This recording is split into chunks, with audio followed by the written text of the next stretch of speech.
meet some great, great folks. One of the outreaches that the Masonic Order does is in its charities and philanthropies. We have for many, many years, and I think we still are, the largest philanthropy contributor for the George Washington University in Washington, D.C. We have close to 40 students, men and women, on scholarships at George Washington University.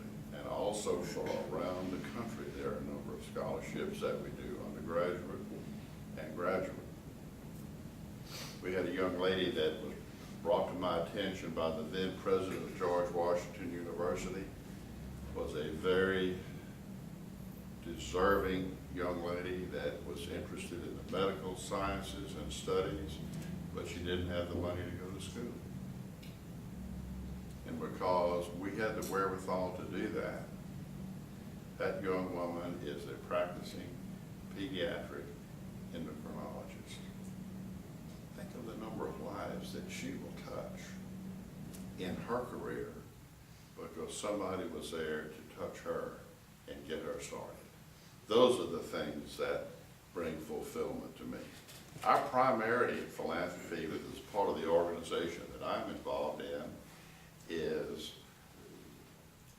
we operate about 200, well that's not right now, about 186 speech and language centers around the United States for preschool children that have communication disorders, either dyslexia, stuttering, other speech pathologies. So think about the little people, the kids that go to kindergarten or pre-K or in early elementary, and they can't talk as well as the other kids. Think what that's like every day for those little people to get up and try to go and communicate. That's one of the things primarily that we deal with. And in many ways, what I'm doing now dovetails from what I did in legal practice. It involves being in a situation that you can reach out and help somebody that needs a hand. Folks, when I was in law school here, there was a bishop in the United Methodist Church by the name of Ken Goodson. And he was bishop over this area of Alabama. And he was one of the finest speakers that I've ever heard speak. And he told the story one time that he and his wife were empty nesters. The kids were grown, the grandkids were grown. And he got a call one day from one of his children, and they said, "We're coming home for Christmas." And his little granddaughter got on the phone. And she says, "Papa, we are coming to your house." And he said, when he hung up, he said, "Do you know how much that one call can energize a house with two old people?"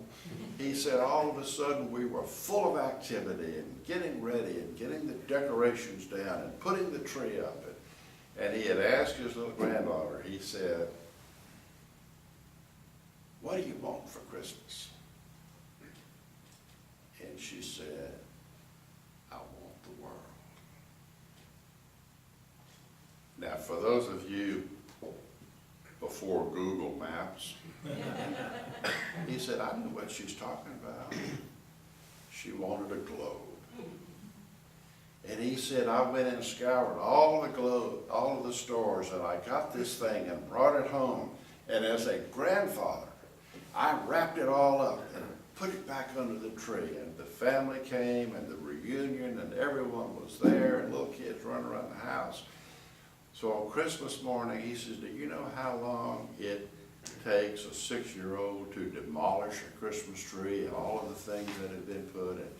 Finally, I pulled out the big package and gave it to her, and her little nimble fingers went through the bows and the ribbons, and she opened it up,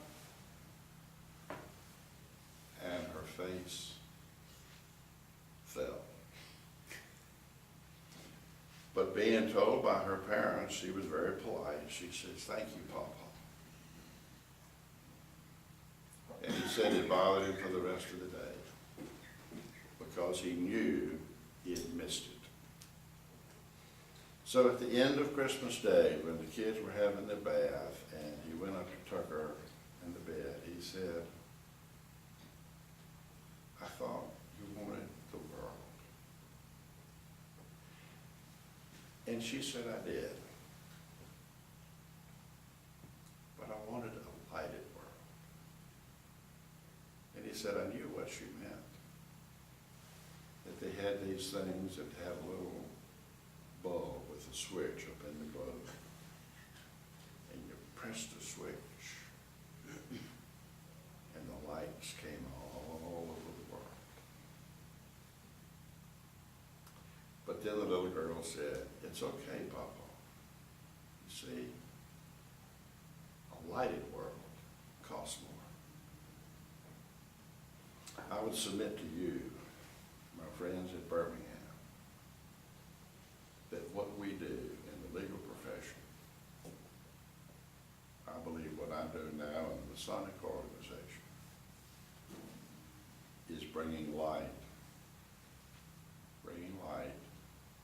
to a darkened world.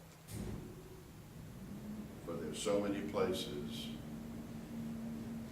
that people need to see professionalism, well-trained, ethical people reaching into those dark corners to bring people to light. And that's why it is such a distinct honor for each one of us to be able to say, now in the court, through undersigned counsel. It's a pretty high calling. Thanks for having me.